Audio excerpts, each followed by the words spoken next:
Taste the Daily.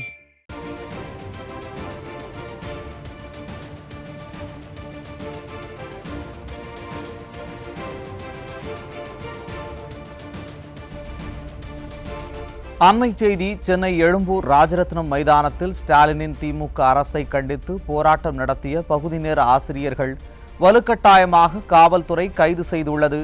கூடுதல் விவரங்களை செய்தியாளர் வினோத் வழங்க கேட்கலாம். வணக்கம் வினோத், கூடுதல் விவரங்களை வழங்கலாம். வணக்கம் சுரேஷ்.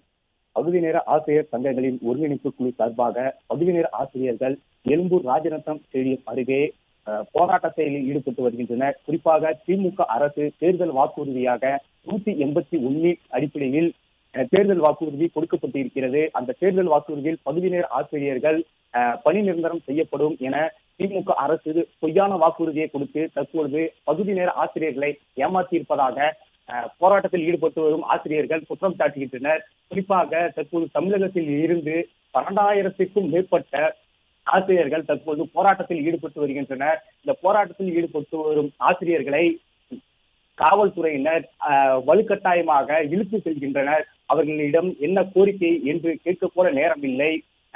சட்டசபையில் நின்று ஸ்டாலின் சும்மாக வெறும் வாய்ப்பேச்சு பேசிக் கொண்டிருக்கிறார். பகுதி நேர ஆசிரியர்களுக்கு கொடுத்த வாக்குறுதி நிறைவேற்றப்படவில்லை, அதை பற்றி பேச மாட்டேங்கிறார். தற்பொழுது சில நாட்கள் முன்னதாக போராட்டம் நடத்தப்பட்டது. அப்போது அமைச்சர் வந்து நேரில் பார்வையிட்டு எங்களிடம் நாங்கள் சிறிதாக நாங்கள் செய்து கொடுக்கிறோம், அடிப்படை தேவைகளை பூர்த்தி செய்து தருகிறோம் என்று பொய்யான வாக்குறுதிகளை கொடுத்து தங்களை ஏமாற்றி இருப்பதாக பகுதி நேர ஆசிரியர்கள் குற்றம் சாட்டுகின்றனர். கண்ணீர் சிந்திக் கொண்டு போராட்டத்தில் ஈடுபடுகின்றனர். குழந்தைகள் வைத்திருக்கின்றனர். எங்களது வயது முதிர்வு ஏற்பட்டுள்ளது. தற்போது வரை எங்களுக்கு பகுதி நேர ஆசிரியர்கள் பணி நிமித்தம் செய்யப்படவில்லை.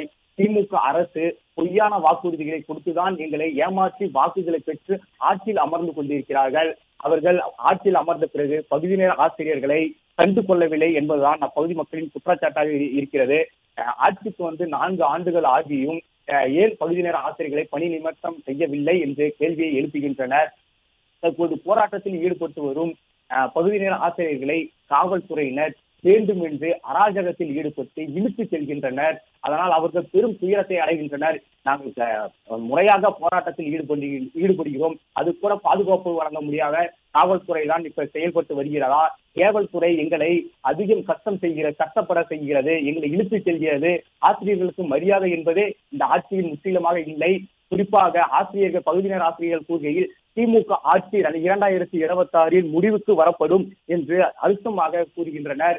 இவர்கள் ஆட்சி 4 வருடங்கள் ஏறிவிட்டு நாங்கள் சொல்வதுதான் செய்வோம், சொல்லாததையும் செய்வோம் என்கிற பேச்சுக்கு மட்டும் சொல்கிறார்கள்.